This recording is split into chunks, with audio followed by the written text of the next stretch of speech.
Welcome to day 22 of our 31-day series studying the moral and practical advice found in the book of Proverbs intended to help us live virtuous and meaningful lives. Let's start by reading today's passage, and then take a closer look at the message. A good name is more desirable than great riches. To be esteemed is better than silver or gold. Rich and poor have this in common: the Lord is the maker of them all. The prudent see danger and take refuge, but the simple keep going and pay the penalty. Humility is the fear of the Lord, its wages are riches and honor and life.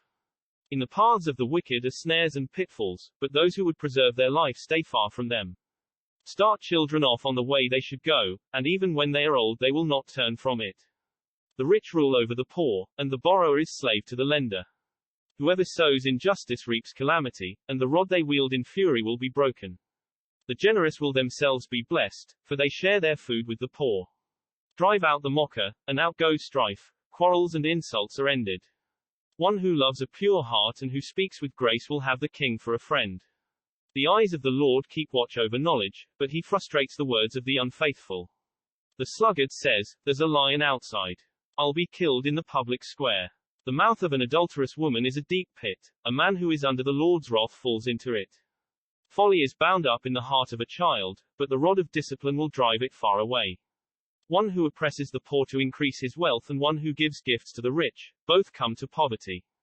Saying one, pay attention and turn your ear to the sayings of the wise, apply your heart to what I teach, for it is pleasing when you keep them in your heart and have all of them ready on your lips.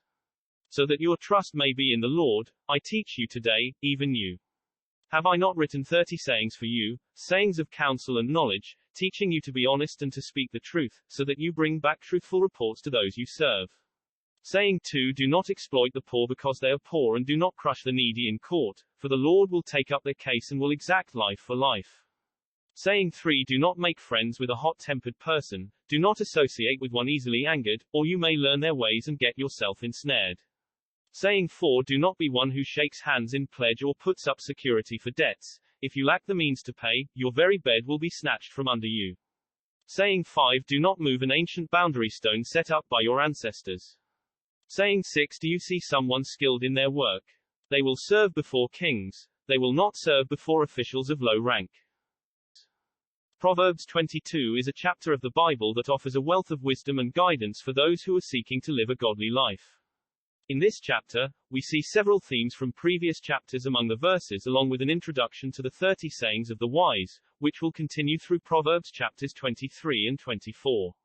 Some of the key themes in these sayings include the importance of avoiding temptation and wickedness, the value of hard work and diligence, and the need for humility and respect for authority. They also emphasize the importance of speaking wisely, treating others with kindness and respect, and seeking to do what is right and just. Let's look at a couple of the lessons from this chapter a little more closely. In verse 7, we are given a reminder about the result of borrowing. We are told that the borrower is servant to the lender, meaning that when we borrow something from someone, we are bound to that person until we pay back what is owed to them. Keeping this in mind, we should be cautious when borrowing, as it will make us indebted to that person.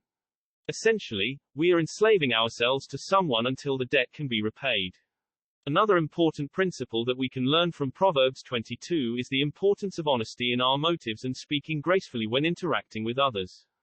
In verse 11, we are told that, he who loves purity of heart and has grace on his lips, the king will be his friend. This teaches us that when we are pure in heart and speak with grace, we will be favored and blessed by God and by those in positions of authority. As we have seen in previous chapters, we must be cautious to ensure that our motives are pure and untainted with our own selfish desires, so we don't manipulate others for our own gain. Speaking with grace can refer to a number of different things, such as being polite, articulate, and respectful in one's communication with others. There are several ways that we can speak with grace. We can do this by using polite language, listening to others actively, being respectful to others, using clear and plain language when speaking to others to avoid confusion, and using body language that communicates politeness as well. Another great lesson from Proverbs 22 is about the importance of being diligent and hardworking, a theme that we see throughout the book of Proverbs. In verse 29, we are told that, do you see a man skillful in his work? He will stand before kings, he will not stand before obscure men.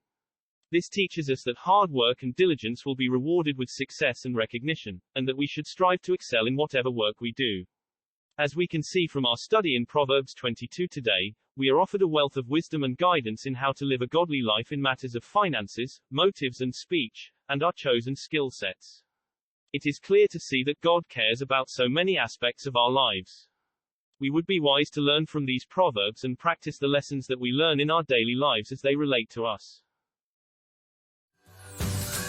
I hope you had a good spiritual workout.